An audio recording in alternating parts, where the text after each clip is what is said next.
Algumas histórias em quadrinhos são tão marcantes que perduram em nossos pensamentos por muitos dias e até anos. É o caso das edições 42, 43 e 44 da série Shade, o Homem Mutável. Shade é um personagem criado pelo Steve Ditko para DC Comics que acabou ficando esquecido. E assim como o Homem-Animal, a Patrulha do Destino e até o Sandman do Wesley Dodds, o autor Peter Milligan, durante a British Invasion, acabou escolhendo o Shade para reformular e criar uma série original para o selo Vértigo. A história que vai ser citada no vídeo já é marcante pelo fato de realizar um dos crossovers mais interessantes do universo Vértigo, formado durante os anos 80 e 90, o encontro do Shade com o famoso John Constantine.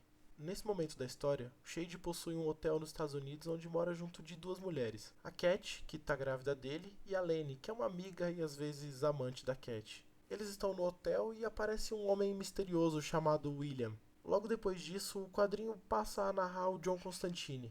Os primeiros quadros são do John arremessando uma garrafa na TV que acaba de anunciar a vitória da Margaret Thatcher nas eleições de 1979. Logo em seguida, o John conversa com o dono do bar que diz ter votado na Thatcher, fato que acaba inconformando o Constantine, por ver um cara que ele considera legal votando em uma pessoa tão asquerosa na visão dele. Misteriosamente, um dos poderes inconscientes do Shade se manifesta e ele acaba teleportando o John Constantine para o Hotel Shade. O personagem sabia que de alguma forma precisava da ajuda do John para conter esse tal William que tinha chego no hotel.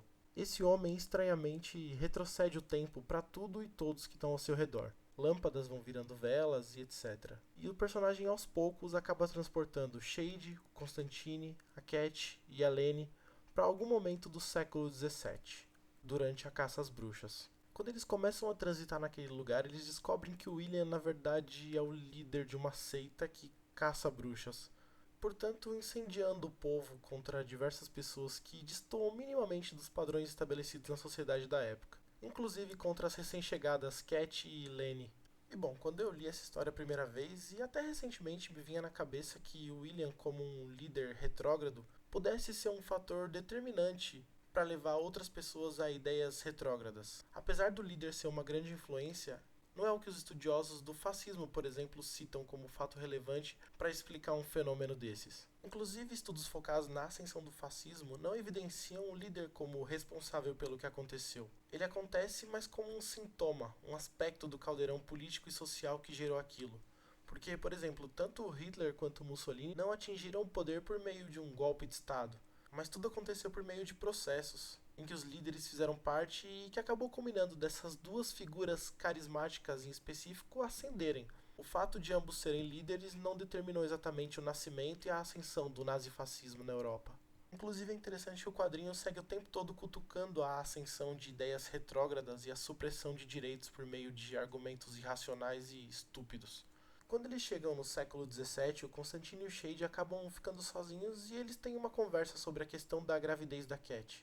Ela deseja realizar um aborto e o pai, no caso Shade, discorda disso. O Constantine argumenta que esse é um direito dela e o Shade se mostra impaciente contra essa argumentação, demonstrando que não tem motivos racionais e não se importa com a questão dos direitos dela, demonstrando que não é exatamente o líder que a pessoa segue, mas um contexto maior que as pessoas estão inseridas. Pois mesmo, digamos, o herói da história não está refletindo muito sobre a vontade alheia.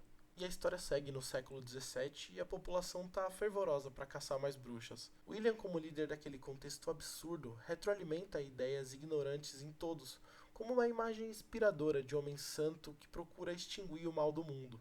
A história segue demonstrando toda a irracionalidade do século XVII. Porém, o interessante é que o tempo todo faz contrapontos com ódios irracionais contemporâneos, demonstrando vários argumentos estúpidos como motivo para ódio e ascensão de atitudes estúpidas. É engraçado perceber como o ódio aos comunistas era tão evidente ao Peter Milligan quando escreveu o quadrinho, pois esse ódio é citado mais de uma vez na história. E novamente é engraçado ver como a racionalidade um pouco mais justificável do pós-Guerra Fria tenha voltado tão forte nos últimos anos. O fantasma do comunismo continua servindo como pretexto para que as pessoas possam eleger incompetentes e ajam como verdadeiros fascistas.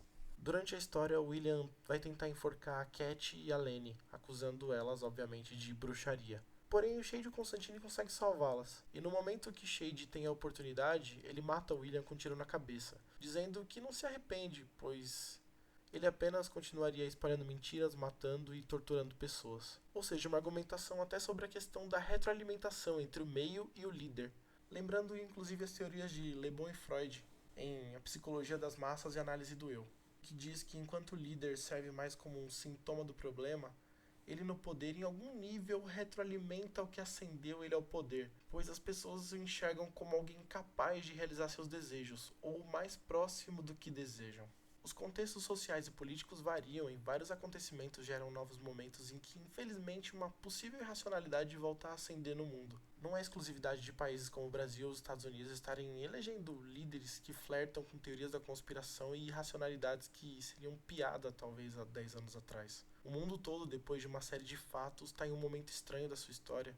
O pai de John Constantine, o Alan Moore, lançou uma carta aberta pedindo que as pessoas não votem, inclusive hoje, no dia 12 de dezembro de 2019, no candidato que representa o Partido Conservador, que, para variar, é mais um homem que joga teorias da conspiração no vento e distribui discriminação para qualquer pessoa que destoie do que ele crê ser correto. No fim desse arco de Shade, o John Constantine acaba voltando para o lugar que ele foi sugado no início da história, dizendo pro dono do bar que vai sair para procurar um hospício, porque precisa ficar longe desse monte de pessoas loucas. E nesse momento a lucidez talvez te transforme num louco, um comunista ou qualquer outra coisa que te rotulem. Mas no fundo essa lucidez ainda serve como guia para que junto aos poucos que sobraram possamos procurar uma luz no fim desse túnel de racionalidade e estupidez coletiva. Meu nome é John Holland, eu sou dos Quadrinheiros, e se você quiser acompanhar outros vídeos como esse, dá uma olhada no canal. Muito obrigado.